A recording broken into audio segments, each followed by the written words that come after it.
We are inside the Loft 100 studios in sunny Southern California. Hope everyone's having a great day. It is the Big Biz Show. Right there, you're looking at the greatest in the business, the DTT. Swing back here.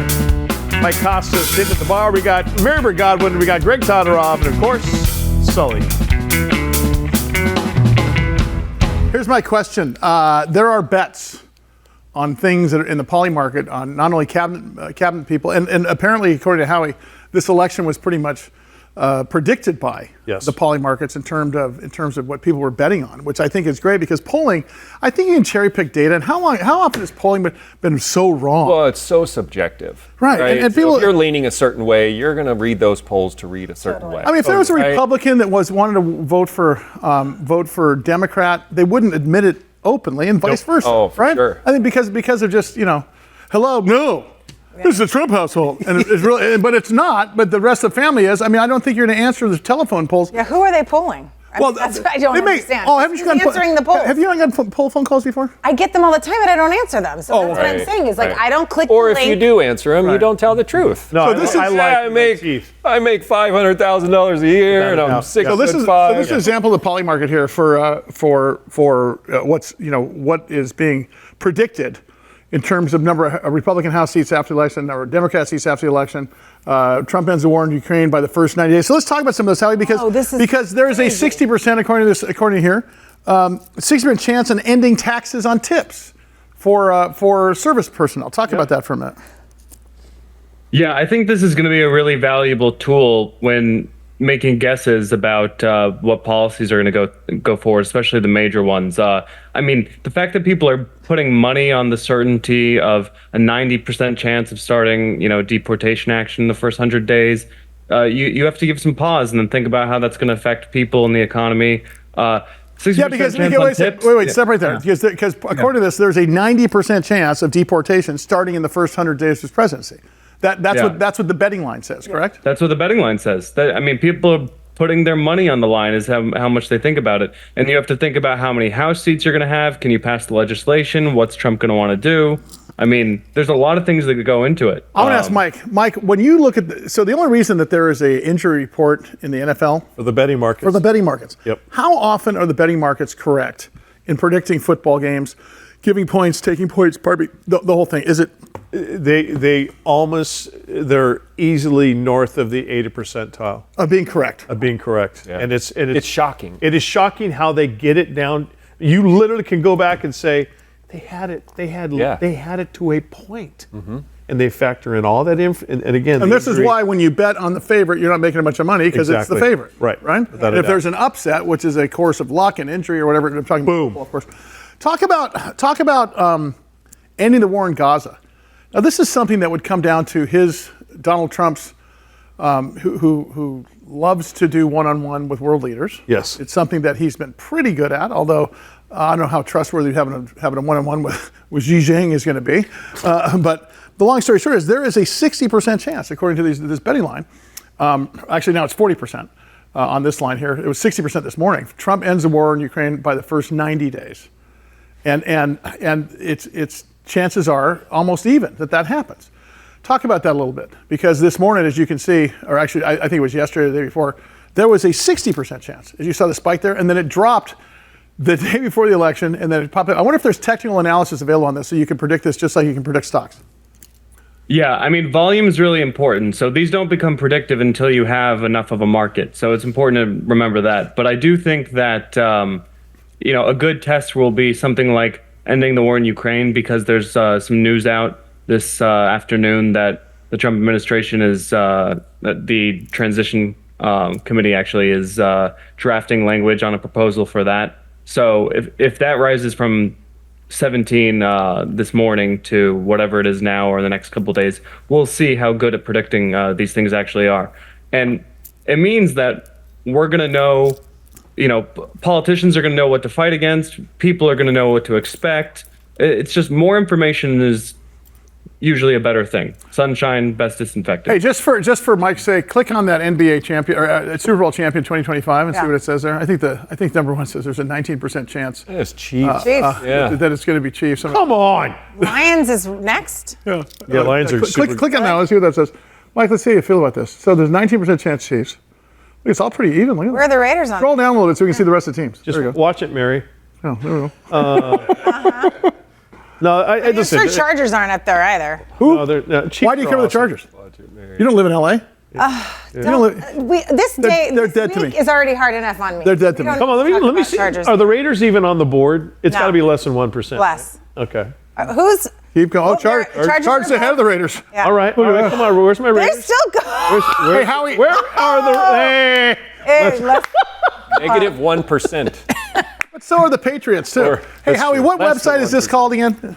Is this Polymarket? This is polymarket.com. Yeah. Kalshi is legal in the U.S. Polymarket is not for U.S. citizens currently, so keep that in mind, everybody. These last two, I think, are really interesting to me for a person who, if he sees the crop circle special, he's going to sit there and watch it for the next 60 minutes, no matter if the building's burning down. 10% chance that Donald Trump declassifies UFO files. I would love to see. Oh, please. Did he say that on the campaign trail? Well, I don't know, but it's part of this. There, somewhere on that list there on polymarket.com. The other one is 35% chance he's going to declassify all JFK files. Two things, right? Come on. Let's get a big thing of Funyuns and just watch that. Just do that. Little butter for dipping. They ever will. You think there's too much dirt? Dude, on our own government. I don't think they would do that. I think it would destabilize people's faith in our government. Well, and you got RFK I don't think they would do there, that. and they come out and say, okay, it was Lyndon Johnson who helped kill JFK. You know, that type of thing. Yeah, there's some things better left unsaid. I Totally agree with you. Move on. When it comes to that. So let's go back to the main betting board there. And Howie, is there anything surprising you, who is a junkie for politics and a junkie for these types of things? Because I mean, you are clearly someone who follows these things on a daily basis. Are you anything on this thing surprising you? I'm not talking about enough. I'm talking about the all. Hit the all button. There we go. Like if you go down, administration, and I mean, like 62% people say Elon Musk will be part of the administration. I don't think he will, because that gets in the way of free market economy for Elon Musk. But I mean, one of the reasons why I think that Elon prediction is wrong is because he's still trying to figure out his Tesla incentive. Yep. And he's not going to be able to be head of all these public companies and have a high cabinet position. I just don't think that's going to fly. So he's not going to give up the whole the court battle over his Tesla pay and go into government. He'll do something, I'm sure, but not until that is resolved will he have a chance of joining. I'm actually watching the tips, like we said, a 60% chance of that happening, because that seems a little bit high to me. I know that it was a big campaign commitment, but when you have the thresholds on legislation that there are, I don't know if he is going to have the votes or if it's going to be that much of a priority. So I'm going to watch for the next few months the predictive power that these have. Is there anything on tax cuts? Is there anything on major changes for U.S. corporations on this list at all? And how does one get a category on there? Yeah, so you have to be able to start a market, and there's a process. You can reach out to Polymarket and ask for certain betting lines to be made, ask for the official threshold, what constitutes a winning bet or a losing bet, and you have to put up a good bit of money to create the market. So there are big players involved in this, and then they let smaller players come in and bet against them and hedge their bets. Howie, one of the things that Trump talked about during his campaign was crypto. Where do you think he stands with that now that he's president-elect? Firmly on its throat. No, he seems to be a proponent. In fact, he's giving him a nice little cuddle and a bib and a bottle, the crypto community. I mean, Bitcoin is at all-time highs, just like the market, and expected to go even higher. I think he's going to allow it. And I think one of the things that the crypto community sees as, a whim to them is Gary Gensler, the current SEC head, is probably going to not keep his job. And he's been fairly anti-crypto in his execution over at the SEC. So I think all to the positive, which is very contrary to his last term. Mm-hmm. What's interesting here is, if you look back, Howie, I want you to take some time over the weekend and look at some of the major races across the country and see how close they were in terms of governors, in terms of House, because the president one is interesting. But I wonder if this is really an accurate prediction on how things are going to go. And I certainly hope it is, because polling is not. I wonder if we take the top, the biggest populous states and see how the governor's races came out versus how they were being bet on, because this is really a betting line here. Yeah, it is. To where you and it's interesting if what Mike says is true, which I believe it is about the reliability of the betting line. Then why wouldn't this be the way to go going forward? Because once again, we are the market makers on this, correct? As they say, the house doesn't lose, and bookmakers do not lose money. Well, there's consequences. Exactly. Boy, that was kind of deep. Some sort of language you two guys have? Wow. They locked eyes on that one. 6-day on the consequence case. Snatch the pebble from my hand. Big Biz Show. See you in a minute.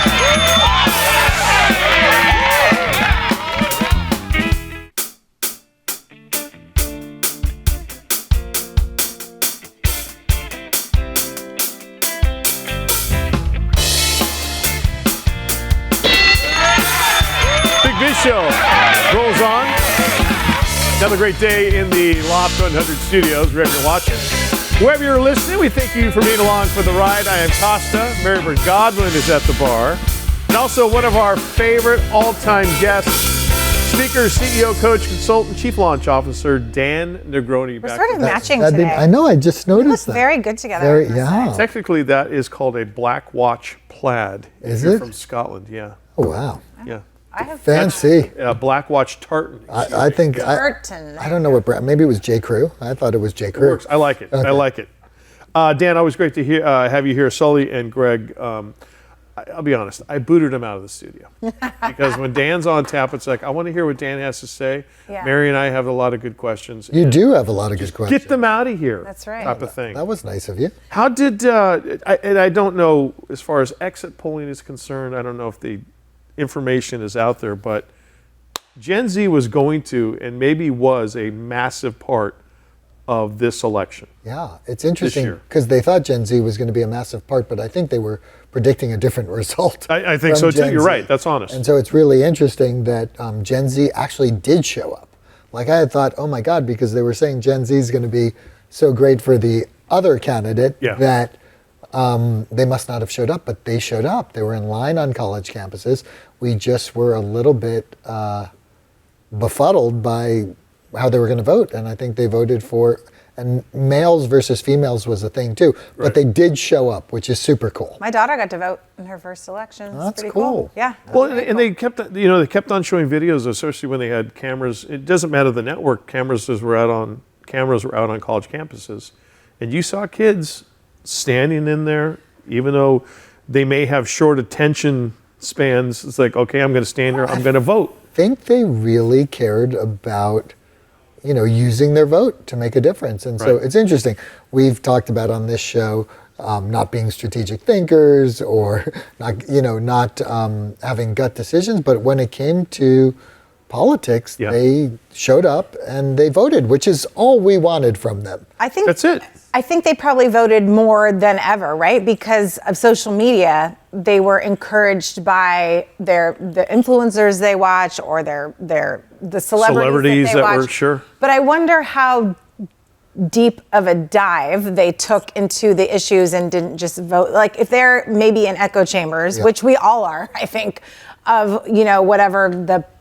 Yeah, because our algorithm is self-made. Right, it's self-made. Yeah. So it's interesting, but I do love that they showed up and they were there, right? Yeah, like I asked my class, I was teaching Tuesday night election night, and they all voted. And 2 of them were like, yeah, we're going to vote right after this, every single one of them. I didn't even think about elections until mid-20s, probably, if that. I didn't pay attention this is how old I am. I went to a Ronald Reagan rally in Boston when I was in college. Oh, I love it. And yeah, it was awesome. But that was my first experience, and I think my first election. Yeah. Find out all about Mr. Negroni, dannegroni.com. Dan, we talk about Gen Z and they want it now, or their short attention spans and that type of thing. Do you think they were just bombarded to the point, and I'm talking about good bombardment, with the message, with finding out or having everything they could at their fingertips about the candidates, that maybe whether they didn't like Trump, loved Harris, didn't like Harris, loved Trump, that's what kind of spurned them to go ahead and wait in that 3-hour line. I kind of believe people are people, and people make an instant gut reaction usually, and it's usually based on the family you come from, what your parents have said, an experience that you've had in the workplace or in school where you've developed a point of view. And so I think it's silly to think that you think J-Lo or Beyonce was influencing someone. Right. They look at those things, but they pretty much know who they are and where they're going when it comes to decisions like that. Like, life and how I want to show up and being completely aware. Yeah, they're young, so it takes time, right? But when it comes to politics, or I like this brand versus this brand, or I like this restaurant, or I like to do these things, I think they're pretty clear. They're certainly opinionated, that's for sure. You have a couple. Yeah, they're opinionated, but it's based on the discussions we have. But I don't know. It's very interesting because it's so mixed. And with their friends, I asked them how they felt. It didn't go the way our family wanted, and we talked about it yesterday when they got home from school, that it was very mixed with their group of friends. Very mixed. Very mixed. In my family, I have mixed. I have one kid that was crying, and the other kid that was like wearing his MAGA hat. Yeah. So I don't know what to tell you. I won't say which ones are who, but and I understand how they both feel. Sure. And so it's interesting. Over 41 million Gen Z voters are out there. Yeah. Which is staggering. Wow. Staggering. Because there's only 150 million total. Which is, and it shows you that in 4 years, the 2028 vote may look, or the campaigns may look totally different than what we had this year. And we saw a lot of influencing on social media, and you saw different types of commercials by the candidates. 2028 may be something that we've never even seen before. I know. I think campaigns really, hopefully they have learned. God. They're going to go back and look at what you thought worked, didn't work, Without a doubt. what did work, you didn't think would work. And so they have a lot of work to figure out how to really connect with people and tell them their story. Don't talk down to me. Talk to me. I heard that a lot. Yeah. And Tell me. On both sides. Yeah, on both sides. On both sides. But we were talking earlier this week about how podcasts, Donald Trump went on a bunch of podcasts and Kamala Harris did not. And that's an interesting medium right now. I love podcasts, and I think that a lot of Gen Zers are listening to podcasts a lot. They don't have TV. they don't have cable. Right. My daughter doesn't subscribe to cable. They don't know what that My word kids means. don't have cable. They just have either a streaming services or their phone and YouTube. And so I think us old folks are going to have to figure out really what is resonating with them and what they're listening to. Dan Negroni, dannegroni.com is a website. He's our speaker, CEO, coach, consultant, chief launch officer. Always great when he spends some time with us here in studio. Now we got the next 4 years of President Trump. Yes. Allegedly, that's the way it is going to go. Do you? You I don't look think at there's him. alleged about it. Sorry, I'm just saying. You never know what's going to happen day to day. But you've got Gen Z. Here's a guy who's going to be 82. Yeah. When he is done. Yeah.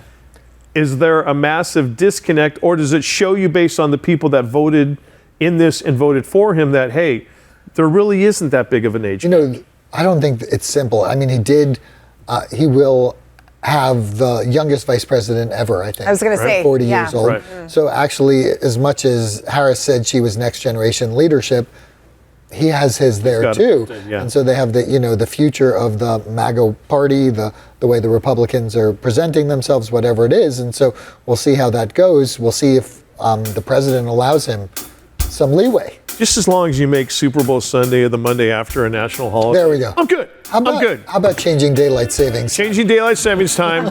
And Halloween is always the last Saturday of October. Yeah, that's the other thing you want to Does that work? The docket, right? We'll take them. Good to see you too. dannegroni.com. Check him out. More Big Biz after this.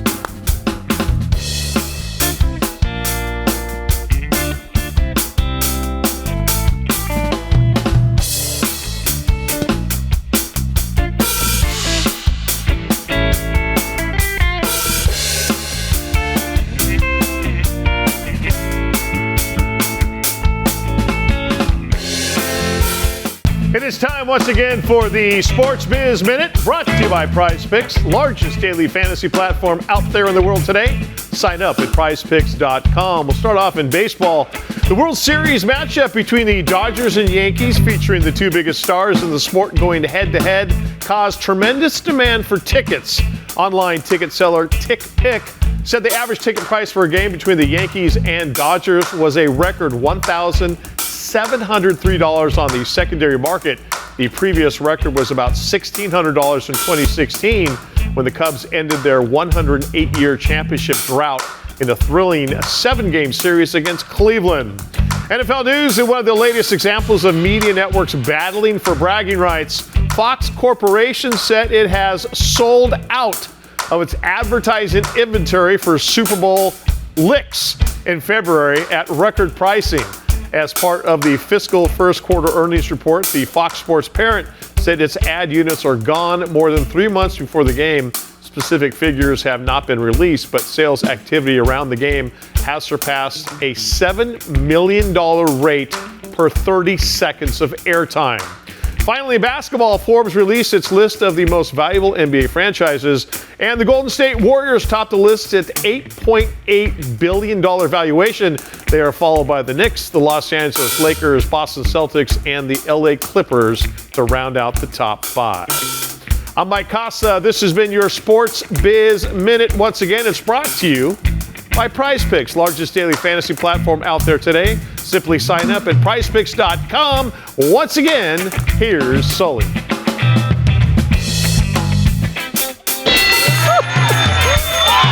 Live from the Loft 100 studios, the Big Biz Show rolling on. We are headquartered here in sunny Southern California, wherever you're watching or listening. Thank you. I'm Costa. That is Marybird Godwin. And of course, the man right there, the man with the plan, as they say, Sully. You got it. We are brought to you by Prudential. Let Prudential be your rock for retirement. Also brought to you by Bayer Advanced, better science, better results. Starbucks Coffee. Heard of them before. Outback Steakhouse is owned by Bloomin' Brands. Yep. Who also owns Bonefish Grill. Fleming Steakhouse, but nothing like authentic Australian food. The best. I love going to England. Put another shrimp on the body. Of course, Taylor Guitars. Thank you, friends. And of course, this is your favorite president, Donald Trump. You love my gold sneakers. They're still talking about him. And now, invest in one of my Trump watches because it's Trump time. Trump time. It's Trump time. Oh, my God.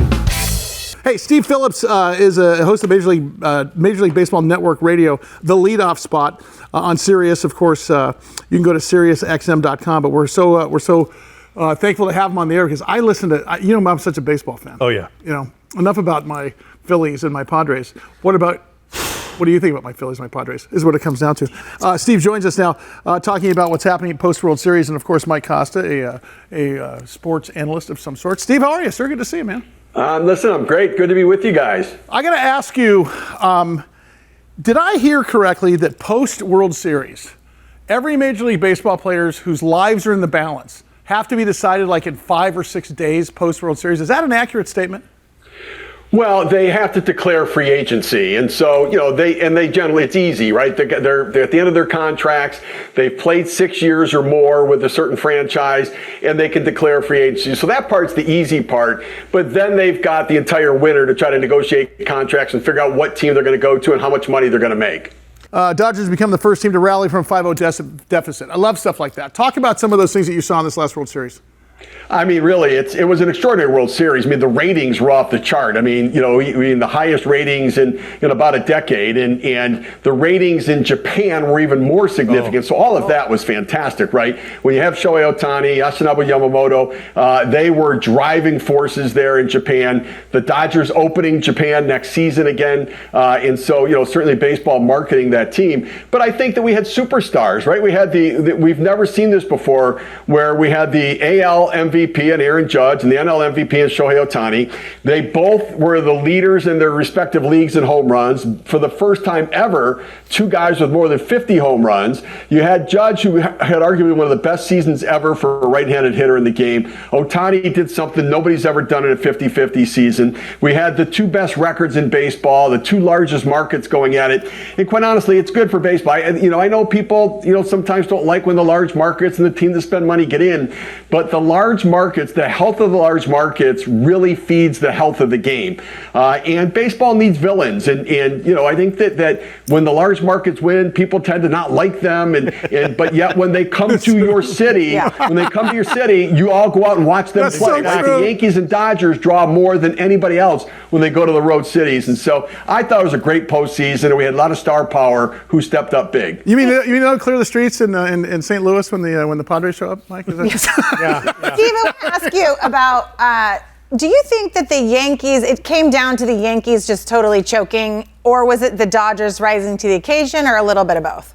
Yes, it's yes, right? It's both. Yes, I mean, to a degree. Now, I will say that, that Game 5 was a microcosm of the season where you've got this Dodger offense that's relentless, and the Yankees, who don't do little things right. They did the big things right. They hit a lot of home runs. They drove the ball a lot, but they didn't run the bases well. In fact, John Sterling, their broadcaster, the radio announcer, at one point said, the Yankees run the bases like drunks at one point. It's like the Kalina men's softball team on Tuesday nights. It is. Right. They are drunk, but the Yankees aren't, and they run the bases like drunks. They miss cutoff men. They didn't make plays defensively. They didn't cover first base. And those little things, when you're playing great teams, it's not just the big things, because the other good teams could do the big things too. It's the little things that separate. And it was that fifth inning where they gave up the 5-run lead, allowed the Dodgers to get back in the game, and at that point, it unfolded for the Yankees. And so, they blew it, but I give the Dodgers a lot of credit. And look, even if the Yankees had won that game, I still believe the Dodgers would have ended up winning the series as well. Steve Phillips is the host of Major League Baseball, MLB Network Radio, the Leadoff Spot. Much has been made of the behavior of Dodger fans and Yankee fans of this thing. And, for example, and I heard this on your show, talk about the Dodger fans trashing L.A. after winning the World Series. Also, you covered those Yankee season ticket holders yanking the Mookie Betts fly ball. Is this something that we need to get used to in terms of, or is it just Philly fans we have to worry about? So what we realize is not just Philly fans. And so I grew up in Detroit. And back in 1984, the Tigers won the World Series. And, remember. Thanks. Yeah, okay, you know what? I'm out. I'm leaving. Did he just mention the Padres Detroit World Series? I didn't mention the Padres. I think you did. Why would you? I was trying not to. But Detroit, we torched the city. Yeah. We flipped cars. Yep. We had policemen on horses. The horses were, bucking, and it was chaos. And so I think, I don't know. I would think that you should act like you've won before when you've won a World Series. And look, I get in Boston if they might get crazy when they broke the curse in 2004. Yeah. The Cubs fans in 2016. But they actually behaved better than Dodgers fans did, better than Philly fans have, better than Tigers fans have. And so I think we just have to get used to that there's going to be chaos at some point. Many of you, so you may be watching us across the country or maybe listening to us on American Forces Radio, so we use TV and radio at the same time, or you'd be watching us down in Mexico. But we broadcast out of San Diego. And if San Diego ever would have won a World Series, we'd go to bed at 9 versus 8. Pretty much. Exactly. Steve, you mentioned Shohei Ohtani. He's going to have surgery on the shoulder. Is he, and we always love getting into the GOAT conversation because you can make an argument almost for any of the big names, those enshrined in. No more than him, though. Come on. Those, it's in your estimation, and you've seen a lot of them, is he the greatest you've ever seen? Yes, I mean, there's nobody comparable. Okay. He's a unicorn. There's no two-way players. Even Babe Ruth didn't do what Shohei Ohtani is doing. So he had a season where he pitched most of the time. And remember, back then pitchers hit. Yeah. But he didn't really play in the field all that much. And then when he went to the field, he only pitched in like with the Yankees. I think he only pitched in like 3 or 4 games as a Yankee. Most of that pitching came as a member of the Red Sox. And so what Ohtani's doing is it can't be done. And what I'm worried about is his body has broken down twice, right? His elbow, he's had 2 Tommy John surgeries. Yep. And to me, that's his body saying, I can't do this. My body won't hold up doing it. And so now he hurt the left shoulder. He had surgery on it. They say he's going to be ready for opening day. Listen, be careful what you wish for. When he went to the Dodgers, he's now put himself in a position he's going to play an extra month into November or, and through October in the playoffs. That cuts down on a month worth of rest that he was getting as a member of the Angels. And so I think that his body and the recovery is going to be so critical. Now he's got a left shoulder. He's recovering from Tommy John surgery. He's going to have to get ready for the season. They say he's going to be ready for opening day. I don't know that he's going to be ready to pitch on opening day, but I think that they should slow it down. Steve, get him healthy for as many games as they can. Is Dodger ownership going to have to eventually go to him and say, listen, pick one? They signed him to be the two-way player. Okay. And, I think that they're going to have to work with him on that. But at some point, you can have a conversation where it becomes his idea that maybe it's not the best thing for me right now, and he should be a hitter. Like, if I chose one or the other, let him be a hitter. Because this guy said the GM. can rake. You got to make it his idea as Steve's negotiating. So smart. Fantastic. Steve, we need to have you back over and over again if you're willing. Steve Phillips. Happy to do it, guys. Hosted MLB Network Radio, the Leadoff Spot. I like guys like him. Let's bring up the Detroit Tigers. Oh, I know.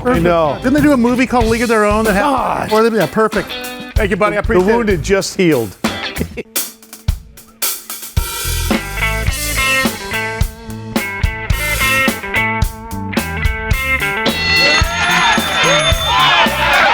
Wherever you're watching, wherever you're listening, thank you for being with us. Another edition of the Big Biz Show. Coming to you live from the Loft 100 studios here in sunny Southern California.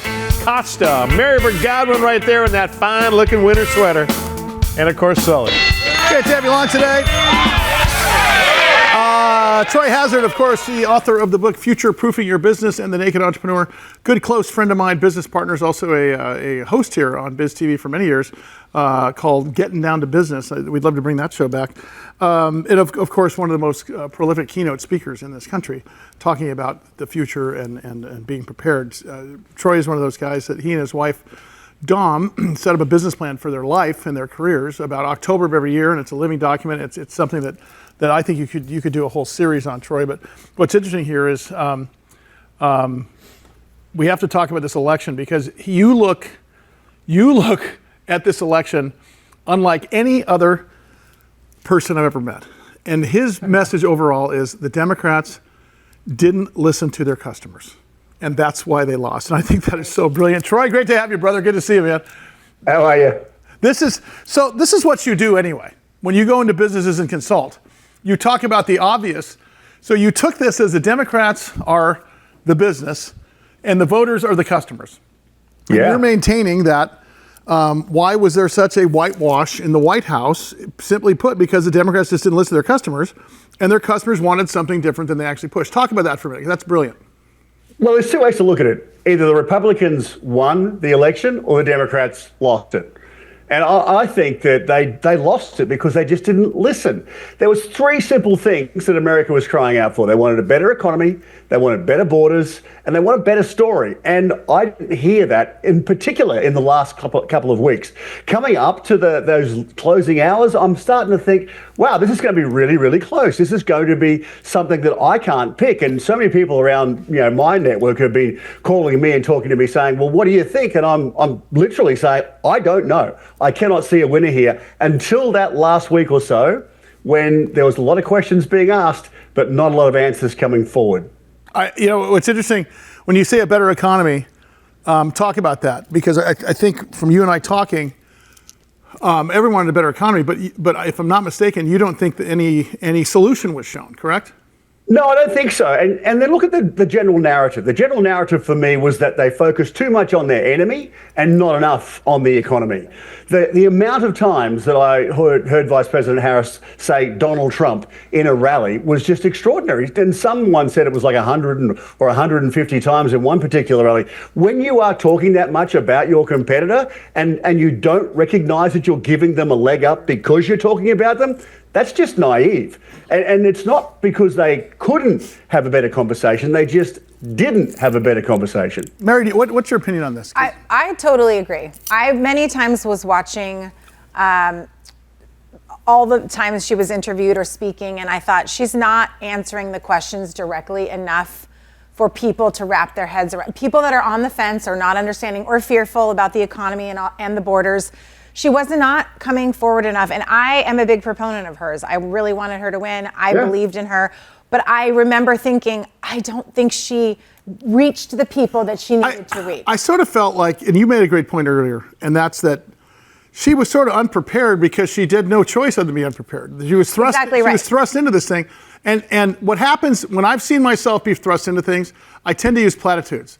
We got this. Yes. This is going to be great, as if just saying so will make it so. And to go to Troy's point about, the October, you're looking now for next year. She had 107 days in the year to fix it. She wasn't looking forward, and the Democratic Party should have seen that Joe Biden was not the person to carry the ticket, and they should have made that decision way later. I agree. Now, you don't know what hindsight's 2020. Troy, one of the border things is, and obviously the border crisis has gone on through many administrations. Yeah. It's been exacerbated this time. I think part of the reason is because Trump built a wall that Joe Biden didn't want a wall. So it's just like I tell my daughters yesterday who were not happy about the election. I said, look, you can double down on a couple things. Women's reproductive rights are going to be talked about more now than they were even during the election because people are going to dig their feet in the sand. Yep.